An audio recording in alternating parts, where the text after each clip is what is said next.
51. Now ẹ ká wo ìbóyá ìròyìn máa fún wa ní 51 tàbí máa kù díẹ̀ kó súnmọ́.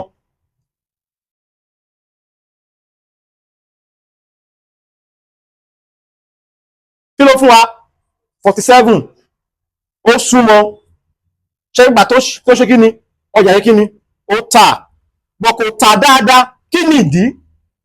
Ìdí ẹ̀ ní pé oníkan tá ń pè ní market structure tó yẹ pé ẹ̀ tí débẹ̀. Market structure ní pé ọjà yìí ṣe kí ni ó ń lọ sí òkè. So agbára BHP yóò tó láti ṣe ìyípadà fún structure yìí, ẹ sì máa débẹ̀. Tẹ́bá rántí lẹ́ẹ̀kan mo sọ fún wa pé candlestick wọ̀nyí ó ní àwọn nǹkan tá tún máa rò mọ́. Ẹ ká tẹ̀síwájú.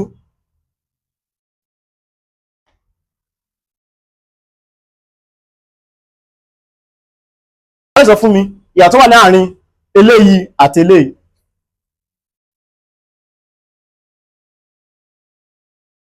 Eléyìí gùn dáadáa ju eléyìí lọ. A lè pè eléyìí ní spiny bar, ká pè eléyìí ní high wave. Ṣé rí ìdí tá a fi máa kọ́ yín ní àwọn spiny àwọn high wave ni pé àwọn candlestick wọ̀nyí ẹ lè fi wọ́n ṣe ìpinnu, ṣùgbọ́n ẹ kàn lè mọ orúkọ tí wọ́n ń jẹ́. Bá nìkan jẹ́ high wave, spiny kò tá à ń sọ ní. Náà tẹ́ bá wo spiny rí bí eléyìí.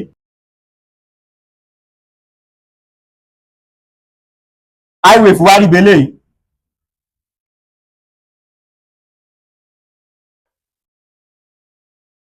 Irú ẹ̀ là ń sọ nípa normal doji àti long legged doji.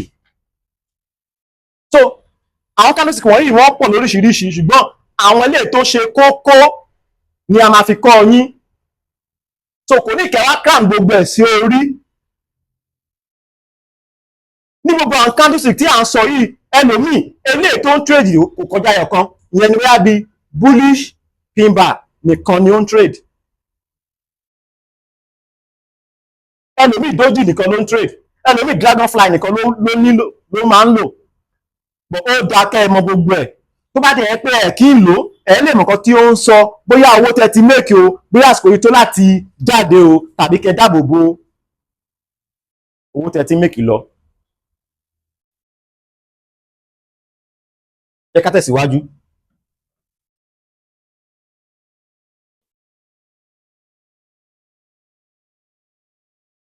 Láì sọ fún mi orúkọ tí eléyìí ń jẹ́ tó wà ń bí.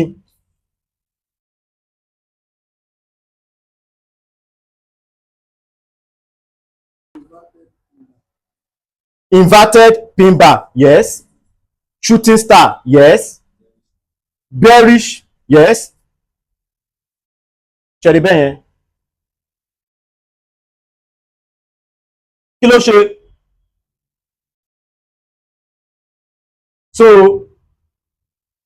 ẹ̀túwélé tó wà ń bí náà. Tẹ́ bá wo èrò orí ẹ̀, ó ti gùn jù. Tẹ́ bá rántí òfin tá a sọ nípa èrò orí fún pin bar àti abẹ́, ṣé rántí òfin yẹn? A sọ pé tá bá ní bullish pin bar bí eléyìí, ó wà acceptable, but tí ìrù ẹ̀ tó bá ti ń kọjá ìdásí mẹ́rin ara ẹ̀ kò dá mọ́. Tá bá dá orí sí ọ̀nà mẹ́rin, tí ìrù orí ọ̀bá ti kọjá ìdásí ìdá kan nínú mẹ́rin, ó wà pa. But ẹ ká ṣe àgbéyẹ̀wò eléyìí tó wà bí bóyá ó ti kọjá òfin yẹn. Now tí a bá wọlé tó wà ń bí, a fẹ́ ṣàgbéyẹ̀wò ẹ̀ bóyá ìrù orí ẹ̀ ó kọjá ìdásí mẹ́rin ara ẹ̀. Kí la máa ṣe? A máa tún wọ̀n náà ni. Àwọn kan wọn orí yẹn.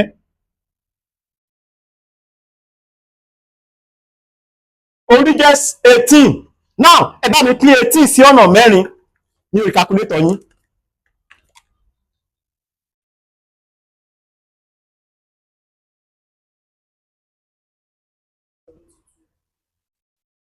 Ẹni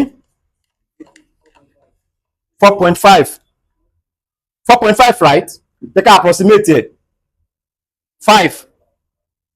Náà ẹ ká wọn tí ìrù orí yẹn bá ti kọjá 5, that means pé kò ṣe pin bar mọ́.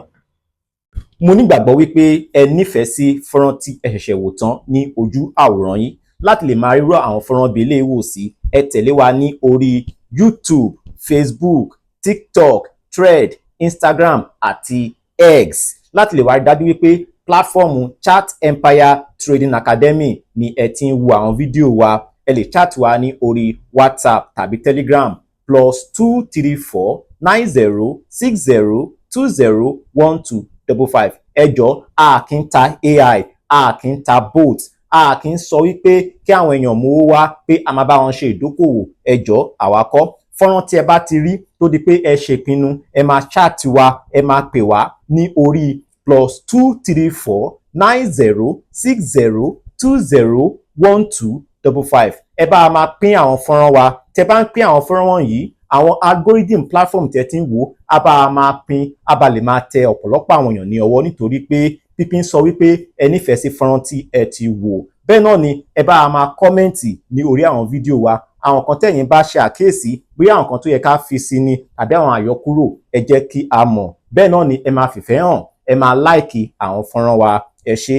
Láti lè wá darapọ̀ mọ́ iléèwé Chat Empire Trading Academy, àwọn nǹkan tẹ́ ní láti ṣe ni wípé ẹ chat wa ní orí WhatsApp tàbí Telegram tàbí kẹ́ wo àwọn líǹkì tí ó wà ní abẹ́ fídíò yìí tàbí ní òkè ẹ̀. Láti lè tútù wá darapọ̀ mọ́ Free Trading Signals Community wa, ẹ wo àwọn líǹkì tí ó wà ní abẹ́ fídíò yìí tàbí ní òkè ẹ̀. Láti lè wá lo broker tí ó máa fi ọkàn yín balẹ̀, broker tí ò ní gbé owó yín sá lọ, broker tí ìjọba orílẹ̀-èdè Nàìjíríà tí wọ́n fi òtẹ̀lù, tí wọ́n wà licensed, tí ó wà regulated, transparent broker.